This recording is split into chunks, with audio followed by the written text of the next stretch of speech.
ওই অন্ধকার কবরে আমার যে কি হবে বান্দা তুমি তো জানো। তুমি আজকে জেনে জেনে তুমি আজকে গুনার কাজ করতেছো, তুমি আজকে বুঝে বুঝে গুনার কাজ করতেছো। তুমি ওলামায়ে কেরামদের কাছ থেকে কত কথা শুনেছো, আলেমদের কাছ থেকে কত কবরের বয়ান শুনেছো, বড় বড় মুরব্বীদের কাছ থেকে কত কবরের কথা শুনেছো, হাফেজে কোরআনদের কাছ থেকে কত কবরের কথা শুনেছো, মসজিদের ইমাম সাহেবদের কাছ থেকে কত কবরের কথা শুনেছো, মসজিদের খতিবদের কাছ থেকে কত কবরের বয়ানগুলো শুনেছো। বান্দা তুমি তো এগুলোর উপরে তুমি তো মানো না, এগুলোর উপরে তুমি তো কাজ করো না বান্দা। তুমি যদি তোমার ওই কাজগুলো তুমি যদি পূর্ণ যদি না করে তুমি যদি অন্ধকার কবরে যাও, তাহলে ওই অন্ধকার কবরে সাপ বিচ্ছুগুলো তোমাকে ঠুকুর দিবে। ওই অন্ধকার কবরে দুই পাশের মাটি এত পরিমাণ চাপ দিবে বান্দা, তুমি তো সহ্য করতে পারবা না। ও গাজীপুরের মুসলমান, আমি আজকে আপনাদেরকে বলে যাই, আপনারা সবাই আজকে আল্লাহ তাআলার যেই কাজগুলো আছে এই কাজগুলো আপনারা সবাই মানেন, এই কাজগুলো আপনারা সবাই বুঝেন। আজকে আপনারা বুঝে বুঝে যদি আপনারা আমল করেন, আজকে যদি আপনারা আল্লাহ পাক রব্বুল আলামিন বান্দাকে দুইটা জিনিস দিয়েছে, একটা হচ্ছে ভালো আমল নামা আর একটা হচ্ছে খারাপ আমল নামা। বান্দা তুমি যদি খারাপ আমল নামা তুমি এত করে করে করে করে তুমি ভরপুর করে ফেলতেছো, কিন্তু বান্দা খারাপ আমল নামা তুমি তো বান্দা ভরপুর করতে পারতেছো না। না করে বান্দা আজকে দেখো ও আমার যুবক, আমি তোমাদেরকে পায়ে হাত রেখে বলি, আমি তোমাদেরকে এই কাথরা পশ্চিমপাড়া রহিমুন্নেসা জামিয়া মসজিদ থেকে আজকে আমি বলে যাই, এই মসজিদ থেকে আমি বলে যাই, আজকে তোমরা আমার সাথে ওয়াদা করে নাও, ও আমার মুরব্বী বাবারা, ও আমার পদ্মার অন্তরস্থ মা বোনেরা, ও আমার ছোট ছোট যুবক ভাইরা, ও আমার প্রাণপ্রিয় ছোট ছোট মাসুম বাচ্চারা, আমি আপনাদেরকে বলে যাই, আজকে আপনারা সবাই একসাথে নিয়ত করে রাখেন, আর জীবনও গুনার কাজ করব না, আর জীবনও গুনার দিকে যাব না, আর জীবনও গুনার যেই জিনিসগুলো আছে এগুলোর উপরে কাজ করব না, আর জীবনে আমরা কোনো গুনার দিকে চলাফেরা করব না, গুনার যেই রাস্তা যেই রাস্তার বিতে যাব না। আজকে আমরা থেকে ওয়াদা করে নেই, আমরা সবাই মিলে আজকে ওই নিয়তগুলো ভাবে এবং মনের ভিতরে যদি কোনো শয়তানের ওয়াসওয়াসা না পড়ি, মনের ভিতরে সঠিক নিয়ত করি এবং মনকে উদ্ধার করে মনকে ফ্রেশ করে আল্লাহ তাআলাকে দুই হাত আঙ্গায়া দেখায়। জীবনের মূল কষ্ট মায়ের প্রসব বেদনা,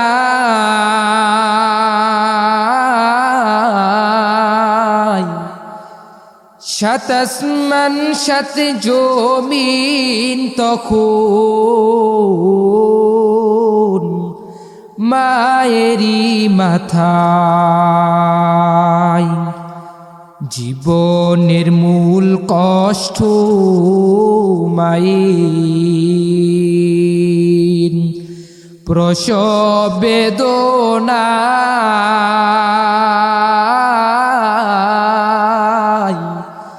সাত আসমান সাত জমিন তখন মায়েরই মাথায়। এমন মাকে কেমনে আজি, এমন মাকে কেমনে আজি যাব আমি ভুলিয়া, ও আমার প্রাণের মা, মা গো মা কোথায় গেলে মোরে ছাড়িয়া, জনম দুঃখী এতিম আমি চাই না কেহ ফিরিয়া। ও আমার প্রাণের মা, মা গো মা, কোথায় গেলে মোরে ছাড়িয়া। জনম দুঃখী এতিম আমি চাই না কেহ ফিরিয়া। আমি যখন ছিলাম আমার মায়েরই উদরে, চলাফেরা করতেন যে মাই কত কষ্ট করি। আমি যখন ছিলাম আমার মায়েরই উদরে, চলাফেরা করতেন যে মাই কত কষ্ট করি। আমার সুন্দর মুখ দেখে মায়ের, আমার সুন্দর মুখ দেখে মায়ের ব্যথা যাই যে হাসায়া। ও আমার প্রাণের মা, মা গো মা, কোথায় গেলে মোরে ছাড়িয়া। জনম দুঃখী এতিম আমি চাই না কেহ ফিরিয়া। ও আমার প্রাণের মা, মা গো মা, কোথায় গেলে মোরে ছাড়িয়া। জনম দুঃখী এতিম আমি চাই না কেহ ফিরিয়া। সবাই বলি মারহাবা, মারহাবা। দেখছেন মার কত মধুর কণ্ঠে মার নামে গজল শুনতে ভাল লাগে না সবাই? অনেক মধুর, মায়া মায়া ধরে মা নিয়ে গজল গাইলে নিজের কাছে ভাল লাগে, নিজের প্রাণটা জুড়িয়ে যায়। ঠিক কিনা বেটি? ঠিক কিনা? আমি শুরুতে মহান আল্লাহ পাক রব্বুল আলামিনের অসংখ্য আয়াত থেকে একখানা আয়াত তেলাওয়াত করেছি। রাসূল সাল্লাল্লাহু আলাইহি ওয়াসাল্লামের অসংখ্য হাদিস থেকে একখানা হাদিস তেলাওয়াত করেছি, যে মহান রব্বুল আলামিন এই আয়াত দ্বারা বুঝাইতেছেন, এই আয়াত দ্বারা আপনাদের সকলে বুঝাইতেছেন, হে দুনিয়ার মানুষ জাতি, তোমরা শুনে নাও, তোমরা শুনে নাও, শুনে নাও, তোমরা কি হয়ে যাও? ইনসাফওয়ালা হয়ে যাও। কি হয়ে যাও ভাই? ইনসাফওয়ালা হয়ে যাও। আমল, নিজের জীবনটাকে আমলি জিন্দিগি কাটাও, নিজের জীবনটাকে আমলওয়ালা বানিয়ে দাও। এই আয়াতের ভিতরে এই যে জিনিসগুলো আছে, এই জিনিসগুলো নিয়মিত মানা, এই জিনিসের উপরে চলা, আল্লাহ তোমাকে আমাকে যেই কাজের জন্য পাঠাইছেন ওই কাজগুলো বুঝা এবং তার উপরে কি মানা, এবং ওই কাজগুলো বুঝে বুঝে যদি আমি যদি মানতে পারি, ওই কাজের উপরে যদি আমি যদি চলতে পারি, তাহলে আমার জন্য কামিয়াব। সুবহানাল্লাহ। রাসূল সাল্লাল্লাহু আলাইহি ওয়াসাল্লামের প্রিয় সাহাবী, রাসূল সাল্লাল্লাহু আলাইহি ওয়াসাল্লামের একটু গরীব সাহাবী, ওই সাহাবী হচ্ছে এত গরীব। রাসূল সাল্লাল্লাহু আলাইহি ওয়াসাল্লামের এই সাহাবীর নাম ছিল আব্দুল্লাহ আনসারী। ওই আব্দুল্লাহ আনসারী তিনি যখন প্রতিদিন যখন মসজিদে নববীর ভিতরে তিনি প্রতিদিন ওই মসজিদে নববীর ভিতরে তিনি প্রতিদিন তিনি অনেক দেরি করে তিনি নামাজে যাইতো, এবং তিনি অতি তাড়াতাড়ি করে মসজিদ থেকে বের হয়ে যাইতো। এভাবে করে করে তিনি যখন প্রতিদিন তিনি যখন দেরি করে মসজিদে যায় এবং তিনি অতি তাড়াতাড়ি করে মসজিদ থেকে বের হয়ে পড়ে, একদিন রাসূল সাল্লাল্লাহু আলাইহি ওয়াসাল্লামের মাথার ভিতরে একটা চিন্তা চলে আসলো যে আমার যে এই আব্দুল্লাহ আনসারী তিনি কেন প্রতিদিন ওই মসজিদের ভিতরে তিনি কেন প্রতিদিন দেরি করে আসে এবং কেন তিনি প্রতিদিন অতি তাড়াতাড়ি করে তিনি কেন বের হয়ে যায়। এমন করে করে রাসূল সাল্লাল্লাহু আলাইহি সাল্লামের মাথার ভিতরে একটা চিন্তা চলে আসলো। তখন তিনি রাসূল সাল্লাল্লাহু আলাইহি সাল্লামের মাথায় যখন চিন্তা চলে আসলো, তখন রাসূল সাল্লাল্লাহু আলাইহি সাল্লাম একদিন উমরকে বলতেছেন, ও আবু বকর, লও যাই ওই আমরা আব্দুল্লাহ আনসারীর বাড়ির দিকে যাব। উমরকে বলতেছেন, উমর লও যাই আমরা ওই আব্দুল্লাহ আনসারীর বাড়ির দিকে যাই। উসমানকে ডেকে ডেকে বলতেছেন, ও উসমান লও যাই আমরা আব্দুল্লাহ আনসারীর বাড়ির দিকে যাই।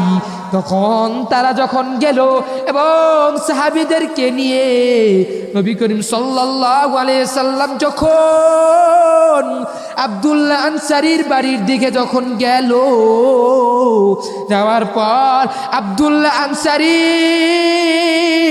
বাড়ির যখন গেটের সামনে গেল, যে আব্দুল্লাহ আনসারীকে এত উচ্চ জোরে আওয়াজে ডাকতেছেন, ও আমার সাহাবী আব্দুল্লাহ আনসারী তুমি কোথায়? তখন আব্দুল্লাহ আনসারী যখন তাকে এত মধুর কণ্ঠে ডাকতেছেন, তাকে এত বারে করে যখন ডাকতেছেন, এক পর্যায়ে আব্দুল্লাহ আনসারী যখন শুনতে পেল যে আমার নবী আমাকে ডাকে, তখন আব্দুল্লাহ আনসারী তার ঘর থেকে আওয়াজ দিতেছেন, ও আমার প্রাণের নবী আপনি কেন আমার বাড়িতে এসেছেন? আমি তো আব্দুল্লাহ আনসারী এত গরিব, আপনি কেন আমার কাছে এসেছেন? কি কারণে এসেছেন? আপনি আমার কাছে চিঠি পাঠাইতেন, আমি আপনার চিঠি দেখে আমি নিজেই যাইতাম, যে ওই আপনার দরবারে যাইতাম। কেন আপনি এত দূর থেকে এত কষ্ট করে কেন আপনি এসেছেন? তখন আব্দুল্লাহ আনসারী তখন তিনি তার ঘর থেকে বের হওয়ার পর তখন তিনি নবী করিম সাল্লাল্লাহু আলাইহি সাল্লামের সামনে আসলো। আসার পর নবীকে ডেকে ডেকে বলতেছেন, ও আমার প্রাণের নবী, ও আমার নবী আমার, আপনি কেন আমাকে ডেকেছেন এবং কি কারণে আপনি আমার বাড়িতে এসেছেন? এভাবে করে করে যখন আব্দুল্লাহ আনসারী যখন নবীকে যখন ডাকতেছেন, ডেকে তখন নবীর কাছে আসলো। আসার পর আব্দুল্লাহ আনসারী তখন তাকে বলল, ও আব্দুল্লাহ আনসারী আমি তোমাকে একটা কথা জিজ্ঞাসা করব। কয় আমার নবী আমান, আপনি কি এমন কথা আছে জিজ্ঞাসা করবেন, আপনি আমাকে বলে দেন। তখন নবী করিম সাল্লাল্লাহু আলাইহি সাল্লাম ওই আব্দুল্লাহ আনসারীকে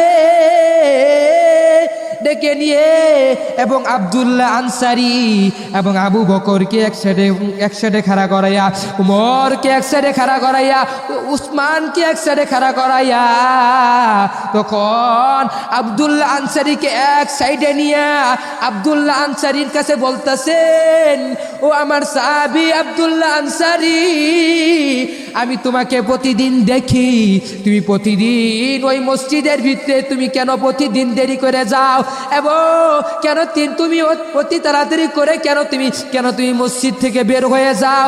আমি তো জানি না। ও আব্দুল্লাহ আনসারী তুমি কেন প্রতিদিন বের হয়ে যাও এবং কেন প্রতিদিন তুমি কেন তাড়াতাড়ি মসজিদ থেকে তুমি তাড়াতাড়ি করে মসজিদ থেকে বের হয়ে যাও? আমি তোমাকে বললাম। তখন রাসূল সাল্লাল্লাহু আলাইহি ওয়াসাল্লামের সাহাবী হযরত আব্দুল্লাহ আনসারী তিনি নবীজিকে ডেকে ডেকে যখন এই কথা যখন শুনল, শোনার পর আব্দুল্লাহ আনসারীর দুই চোখ দিয়ে পানি ছেড়ে ছেড়ে বলতেছে, ও আমার প্রাণের নবী আমার,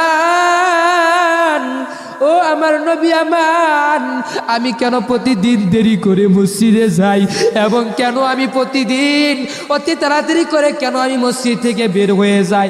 আমি আপনাকে বলতাছি, ও আমার নবী আমার, আপনি তো জানেন আমি আব্দুল্লাহ আনসারী এতটাই গরিব, আমি আব্দুল্লাহ আনসারী এত গরিব, আমি তো অনেক কষ্ট করে আমি আমার সংসারটা আমি চালাই, আমি তো অনেক কষ্ট করে আমি তো চলাফেরা করি। আব্দুল্লাহ আনসারী যখন এই কথা যখন বলল, ও আমার নবী আমার, আপনার কথার আমি উত্তর দিতেছি। যখন আব্দুল্লাহ আনসারী যখন বলল, ও নবী, আমার ঘরের ভিতরে আমার স্ত্রী আছে, আমি আর আমি, আমাদের দুইজনের একটাই মাত্র জামা, এই জামাটা একটা জামা দিয়ে আমরা দুজনই আমরা নামাজ আদায় করি। যখন এভাবে করে করে যখন আব্দুল্লাহ আনসারী যখন কেঁদে কেঁদে নবী করিম সাল্লাল্লাহু আলাইহি সাল্লামকে যখন কেঁদে কেঁদে বলতেছেন, নবীর কাছে যখন এই কথা যখন বলল যে আমার ঘরের ভিতরে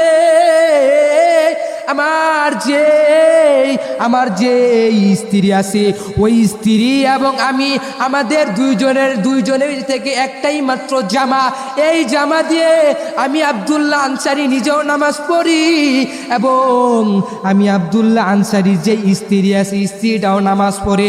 এভাবে করে যখন নবী করিম সাল্লাল্লাহু আলাইহি সাল্লামকে যখন কেঁদে কেঁদে যখন বলতেছেন, তখন নবীজি যখন এই কথা যখন শুনলো, শোনার পর নবীজির দুই চোখ দিয়ে পানি পড়তেছেন, পানি পরে কেঁদে কেঁদে বলতেছেন, ওদিকে আবু বকর, ওদিকে উমর, ওদিকে উসমান, তারা দুইজনে ছায়া ছায়া ছায়া ছায়া দেখলো যে আমাদের নবী কেন কান্দে।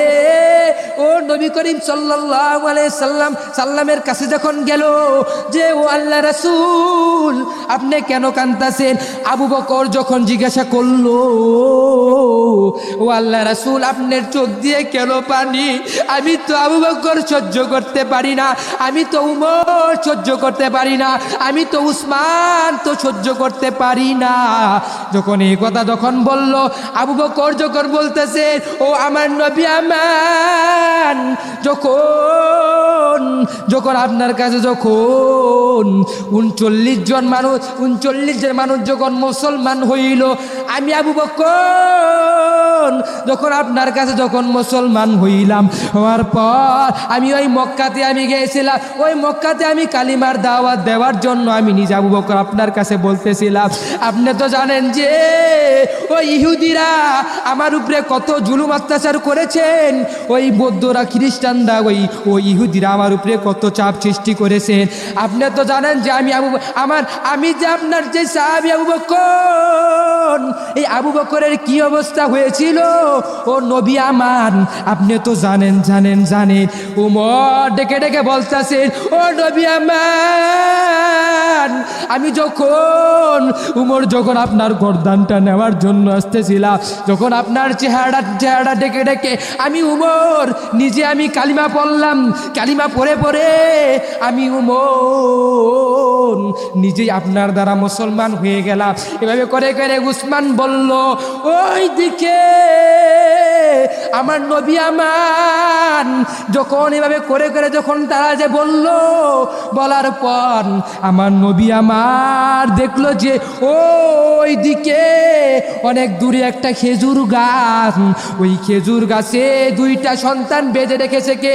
তখন আবু বকরকে বলল, উমরকে বলল, উসমানকে বলল। যখন তাদের দুইজনকে যখন এভাবে করে করে যখন বলার পর তখন তারা তাদেরকে নিয়ে ওই গাছের সামনে যখন গেল, গাছের সামনে যাওয়ার পর গাছের সামনে যাওয়ার পর তখন নবী করিম সাল্লাল্লাহু আলাইহি সাল্লাম দেখলো ওই গাছের নিচের ভিতরে গাছের ভিতরে দুইজন সন্তানকে বেঁধে রেখেছেন। সন্তান দুইজনকে বলল, ও সন্তান, তোমরা কেন, তোমাদেরকে কে গাছের নিচে বেঁধে রেখেছে? তোমরা আমাকে বলে দাও। যখন এভাবে করে করে যখন নবী করিম সাল্লাল্লাহু আলাইহি সাল্লাম ওই সন্তানদেরকে বলতেছেন, তখন এই সন্তানরা আমার নবীকে ডেকে ডেকে বলতেছেন, ও আমার নবী আমার, নবী আমার, আমরা আব্দুল্লাহ আনসারী দুই সন্তান। কয়, তোমাদেরকে কেন বেঁধে রেখেছেন? কয়, ও নবী আমার, আপনি তো জানেন যে আমার মা আমার বাবা তো অনেক পরিমাণ গরিব। আমার মা বাবার মাত্র মাত্র জামা, এই জামা দিয়ে আমার মাও নামাজ পড়ে, আমার বাবাও নামাজ পড়ে। যখন এভাবে করে করে যখন আব্দুল্লাহ আনসারী কথা যখন বলল, আমার বাড়ির পাশে, বাড়ির পাশে একটা খেজুর গাছ, এই যে খেজুর গাছ, আমার বাড়ির পাশে একটা ইহুদির বাড়ি, এই যে ইহুদির বাড়িটা আছে, এই ইহুদির বাড়ি যেই গাছটা আছে, ওই গাছ যে আছে ইহুদির বাড়ির সাথেই হচ্ছে আমাদের বাড়ি। এই আমাদের বাড়ির সাথে যেই সীমানা আছে, ওই জায়গার সাথে একটা খেজুর গাছ, এই খেজুর গাছের যেই খেজুরগুলো আছে, এই খেজুরগুলো আমাদের বাড়ির উঠানের ভিতরে পড়তো, আমাদের বাড়ির জায়গার ভিতরে পড়তো। আমাদের পেটে অনেক পরিমাণ ক্ষুধা লেগেছে, ক্ষুধা লাগার কারণে আমরা যখন জানি না যে এটা তো ইহুদির বাড়ি, জানতাম আমরা আগে আগে বুঝতাম, বুঝার পর আমাদের পেটের তো ক্ষুধা তো আমরা তো সহ্য করতে পারি না, আমরা তো পেটে যে খিদা লেগেছে এই খিদা তো আমরা সহ্য করতে পারি না। ও নবী আমার, আমরা দুইজনে ওই ইহুদির গাছের খেজুরগুলো আমরা খেতে ধরছিলাম। তখন আমার বাবা যে আব্দুল্লাহ আনসারী, ওই আব্দুল্লাহ আনসারী তিনি ঘর থেকে আওয়াজ দিয়ে যখন দেখলো যে তার যে দুই সন্তান আছে, সন্তান দুইটা খেজুরগুলো খাইতেছে, তখন এভাবে করে করে যখন দেখলো, দেখানির পর তাদেরকে দুইজনকে বলল, কয়, ওই বাবা আমার, ও বাবা আমার, তোমরা তো জানো আমি যে আমার নবীকে এত পরিমাণ মহাব্বত করি, তোমরা তো জানো আমি যে আমার নবীকে এত পরিমাণ ভালোবাসি।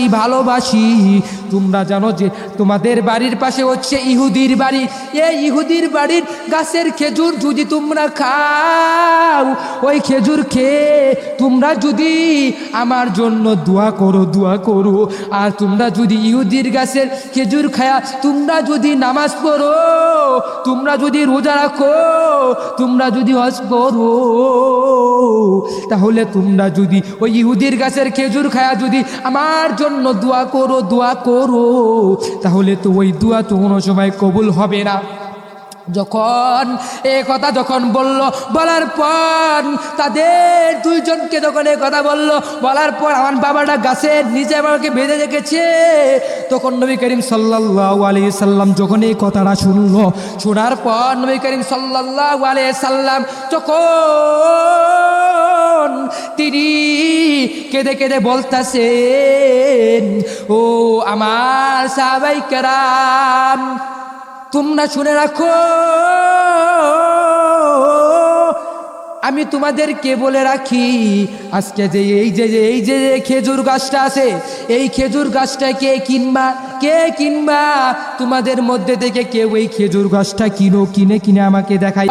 নবী করিম সাল্লাল্লাহু আলাইহি সাল্লামকে মোহাব্বত করার কারণে, নবী করিম সাল্লাল্লাহু আলাইহি সাল্লামকে ভালোবাসার কারণে উসমান যখন তিনি শুনতে পাইল ওই কওমের ভিতরে উসমান তো অনেক বড় ধনী ছিল, উসমান তো অনেক বড় লোক ছিল, বড় লোক থাকার কারণে ওই উসমান উসমান তিনি ইহুদির বাড়ি গেটের ভিতরে যায়া ইহুদিকে ডাকতাছেন, ও আমার ইহুদি ভাই, ও আমার ইহুদি ভাই, গেটটা খুলো। কয় আপনি কে? কয় আমি উসমান। কয় আপনি আমার কাছে কেন এসেছেন? আপনার মতো অনেক বড় বড় লোক, অনেক বড় ধনী, আপনি কেন আমার বাড়িতে এসেছেন? কয় আপনি গেটটা খুলেন, আমি আপনার সাথে একটা কথা বলবো। কয় কি এমন কথা আছে? কয় আমার একটা কথা, তোমার যেই বাড়ির পাশে যেই খেজুর গাছটা আছে এই খেজুর গাছটা আমি কিনবো। কয় ওই উসমান কেড়ে কেড়ে বলতেছেন, কয় না না, আমার এই খেজুর গাছটা আপনি কেন কিনবেন? আপনার তো অনেকগুলো খেজুর গাছ আছে, আপনার তো অনেক বড় খেজুরের বাগান আছে, আপনি কেন আমার একটা এই গাছটা কিনবেন? আমি তো জানি না, বুঝলাম না কি কারণে কিনবেন। যখন এই কথা তখন বলল, উসমান বলতেছেন, ও আমার ইহুদি ভাই, তুমি বলবা না, তুমি আমাকে জিজ্ঞাসা করবা না, না করে করে করে আমি তোমাকে বললাম এই গাছটা আমি কিনবো, তুমি এই গাছটা তুমি কত টাকা বিক্রি করবা তুমি আমাকে বলে দাও। তখন ওই ইহুদির মনের ভিতরে অনেক পরিমাণ চিন্তা চলে আসলো যে এই গাছটা যদি আমি বেচি, এই গাছটা যদি আমি বেচি, আর যদি এই গাছটার বদলতে যদি আমি এক্সট্রা 100টা খেজুর গাছ চাই, তাহলে তো ওই 100টা খেজুর পাইলে গাছ যদি পায়া থাকি তাহলে তো আমি অনেক বড় বড়লোক হয়ে যাব। যখন ওই ইহুদি যখন তার মনের ভিতরে এভাবে করে করে যখন চিন্তা লাগলো, তখন উসমানকে বলতাছেন, ও আমার উসমান ভাই, আমার যেই খেজুর গাছ আছে এই খেজুর গাছটা তুমি যদি কিনো তাহলে শর্ত হয়েছে একটা। কয় কি এমন শর্ত আছে? কয় একটা শর্ত, এই খেজুর গাছটা তুমি যদি আমাকে 100 খেজুর গাছ দাও তাহলে আমি এই খেজুর গাছটা তোমাকে দিব। উসমান ডেকে ডেকে বলতেছেন, ও আমার ইহুদি ভাই, আপনি যদি আমার কাছে 100 খেজুর গাছ চেয়েছেন একটা গাছের কারণে, আমি উসমান দিয়ে দিলাম, কোনো চিন্তা নাই। তখন উসমান ডেকে ডেকে বলতেছেন, আচ্ছা আমি আপনাকে 100টা খেজুর গাছ দিলাম, আচ্ছা আপনি আমাকে একটা খেজুর গাছ নিয়ে দেন। তখন উসমান বলতেছেন, ও আমার ইহুদি ভাই, আমি আমার নবীকে এত পরিমাণ মোহাব্বত করি, আমি আমার নবীকে এত পরিমাণ ভালোবাসি, আজকে নবীর ভালোবাসার কারণে আপনি যদি আমার কাছে যদি এই একটা খেজুর গাছের বদৌলতে আপনি যদি আমাকে বলতেন যে আপনার সমস্ত সম্পদগুলো আমাকে দিলে আমি একটা খেজুর গাছ দিব, তাহলে আমি উসমান সব সম্পদগুলো, আমি একটা গাছের কারণে আমি সব সম্পদগুলো আপনাকে দিয়ে দিতাম। তখন উসমান যখন এভাবে করে করে যখন বলার পর উসমান আমার নবীজির কাছে যখন নবীজির দরবারে গেল, যাওয়ার পরে নবীজির কাছে বলতেছেন, ও আমার নবী আমার, আমি তো একটা খেজুর গাছ কিনেছি। কয় তুমি কত দিয়ে কিনেছো? কয় আমি এই খেজুর গাছটা কিনছি 100 খেজুর গাছের বদৌলতে। কয় কেন? কয় কেন কেন তুমি যে 100 খেজুর গাছের বদৌলতে তুমি যে কিনছো, কি কারণে কিনলা 100 খেজুর গাছ? কয় না না না, এটা তো বলা যায় না, এটা তো বুঝলাম না আমি। 100 যে খেজুর গাছ আছে এই খেজুর গাছের বদৌলতে কেন তুমি একটা গাছ দিয়ে দিলা? কয় নো, ও আমার নবী আমার, আপনি বলেছেন কে খেজুর গাছটা কি নেবে? আমি উসমান। যখন শুনলাম তখন আমি উসমান ইহুদির বাড়ির দিকে যায়া আপনার মহব্বতের থাকার কারণে আপনাকে এত পরিমাণ ভালোবাসি, আপনাকে আমি এত পরিমাণ মহব্বত করি, আপনার মহব্বতের কারণে ওই ইহুদি ভাই আমার কাছে যদি একটা খেজুর গাছের বদৌলতে যদি আমার কাছে যদি শুধু আমার যেই সম্পদ আছে সম্পদগুলো সবগুলো যদি চাইতো, তাহলে আমি সব সম্পদগুলো আপনার মহব্বতের কারণে আমি সব সম্পদগুলো দিয়ে দিতাম, আর দিয়ে আমি ওই একটা খেজুর গাছ নিয়ে আইতাম। এভাবে করে করে যখন উসমান যখন বলল, তখন নবীজিকে কেঁদে কেঁদে কেঁদে কেঁদে দিল। নেওয়ার পর আজকে দেখেন বান্দা, ও আমার যুবক ভাই, আমি আপনাদেরকে বলে রাখি, আজকে দেখেন নবীকে কি পরিমাণ মোহাব্বত করেছে, রাসূলের যেই সুন্নত আছে ওই সুন্নতগুলো কি পরিমাণ মানছে, কি পরিমাণ রাসূলের সুন্নতগুলো তারা পালন করে। এভাবে করে করে তখন নবীকে যেই পরিমাণ মোহাব্বত করেছেন, আমি আর আপনি কি নবীরে মোহাব্বত করতে পারি? পারি না। আমি আর আপনি নবীকে এখন পর্যন্ত মোহাব্বত করতে পারি না, রাসূলের সুন্নতগুলো মানতে পারি না। আল্লাহ তাআলা যেই কাজ দিয়েছেন কাজগুলো আমি তো মানতে চাই না। আমি যদি কাজগুলো যদি সঠিকভাবে আল্লাহ আমাকে যেই কাজের কারণে দুনিয়াতে পাঠাইছেন ওই কাজ যদি আমি যদি নিয়মিত আদায় না করি, তাহলে ওই অন্ধকার কবরে আমার যে কি হবে। বান্দা তুমি তো জানো, তুমি আজকে জেনে জেনে তুমি আজকে গুনার কাজ করতেছো, তুমি আজকে বুঝে বুঝে গুনার কাজ করতেছো। তুমি ওলামায়ে কেরামদের কাছ থেকে কত কথা শুনেছো, আলেমদের কাছ থেকে কত কবরের বয়ান শুনেছো, বড় বড় মুরব্বীদের কাছ থেকে কত কবরের কথা শুনেছো, হাফেজে কোরআনদের কাছ থেকে কত কবরের কথা শুনেছো, মসজিদের ইমাম সাহেবদের কাছ থেকে কত কবরের কথা শুনেছো, মসজিদের খতিবদের কাছ থেকে কত কবরের বয়ানগুলো শুনেছো। বান্দা তুমি তো এগুলোর উপরে তুমি তো মানো না, এগুলোর উপরে তুমি তো কাজ করো না বান্দা।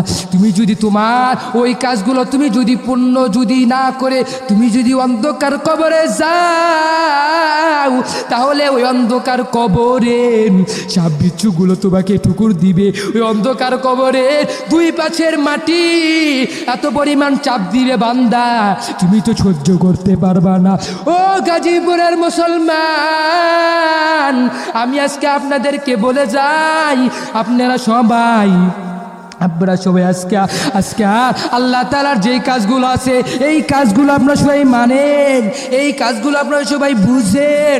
আজকে আপনারা বুঝে বুঝে যদি আপনারা আমল করেন, আজকে যদি আপনারা আল্লাহ পাক রব্বুল আলামিন বান্দাকে দুইটা জিনিস দিয়েছে, একটা হচ্ছে ভালো আমল নামা আর একটা হচ্ছে খারাপ আমল নামা।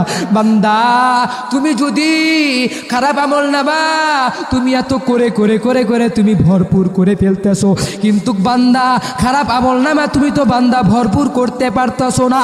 না করে বান্দা আজকে দেখো, ও আমার যুবক, আমি তোমাদেরকে পায়ে হাত রেখে বলি, আমি তোমাদেরকে এই কাথরা পশ্চিমপাড়া রহিমুন্নেসা জামিয়া মসজিদ থেকে আজকে আমি বলে যাই, এই মসজিদ থেকে আমি বলে যাই, আজকে তোমরা আমার সাথে ওয়াদা করে নাও, ও আমার মুরব্বী বাবারা, ও আমার পদ্মার অন্তরস্থ মা বোনেরা, ও আমার ছোট ছোট যুবক ভাইরা, ও আমার প্রাণপ্রিয় ছোট ছোট মাসুম বাচ্চারা, আমি আপনাদেরকে বলে যাই, আজকে আপনারা সবাই একসাথে নিয়ত করে রাখেন, আর জীবনও গুনার কাজ করব না, আর জীবনও গুনার দিকে যাব না, আর জীবনও গুনার যেই জিনিসগুলো আছে এগুলোর উপরে কাজ করব না, আর জীবনে আমরা কোনো গুনার দিকে চলাফেরা করব না, গুনার যেই রাস্তা আছে এই রাস্তার বিতে যাব না।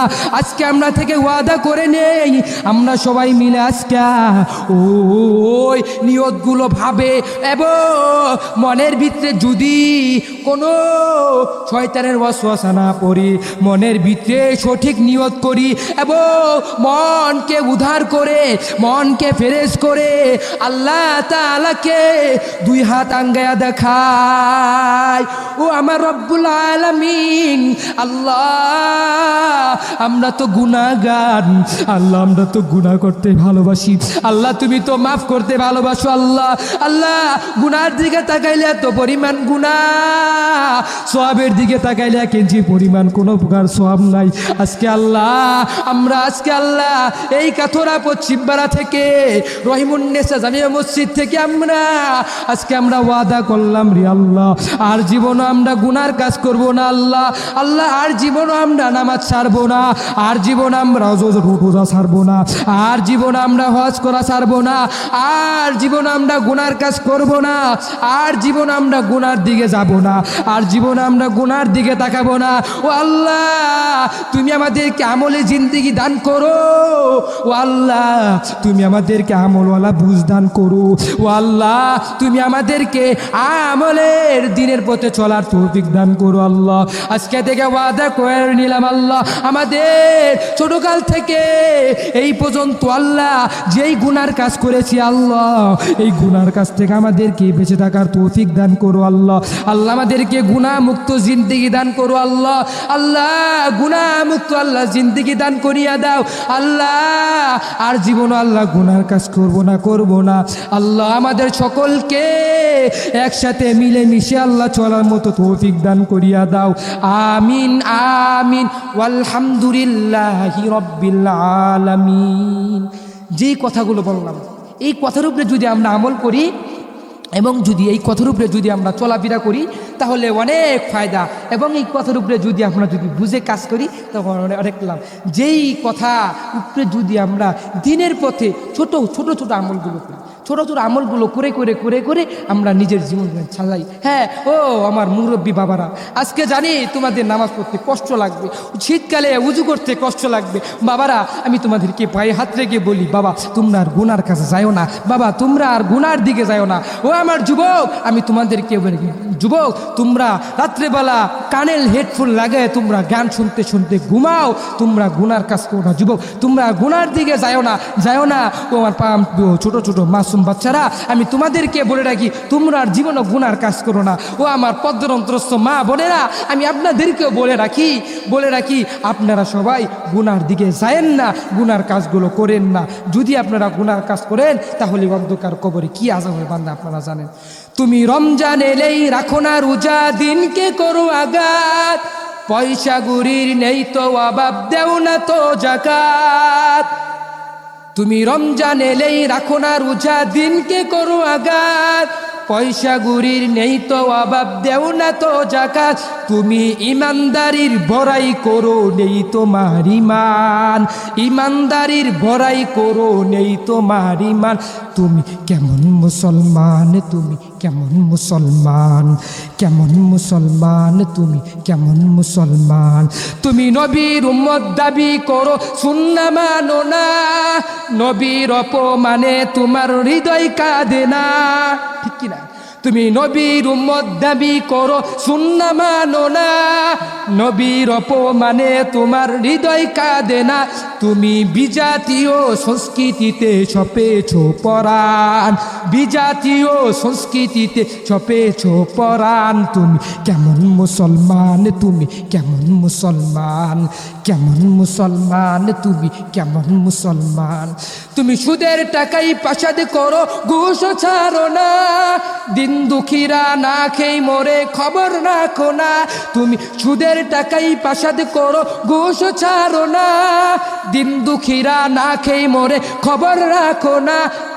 তুমি বিচার দিনে, তুমি শেষ দিনেও বিচার দিনে সাজিয়া প্রদান, তুমি শেষ বিচার দিনে সাজিয়া প্রদান। তুমি কেমন মুসলমান, তুমি কেমন মুসলমান, কেমন মুসলমান, তুমি কেমন মুসলমান। মুসলমান, তোমরা আজকে ইমানটাকে জাগ্রত করো। আমিন আমিন। যেই কথাগুলো বললাম এর উপরে সবাইকে চলা এবং তার উপরে মানার বুঝার তৌফিক দেন। সকলে বলে আমিন। ওয়া আখির দাওয়ানা আলহামদুলিল্লাহি রাব্বিল আলামিন। আসসালামু আলাইকুম ওয়া রাহমাতুল্লাহি ওয়া বারাকাতুহু।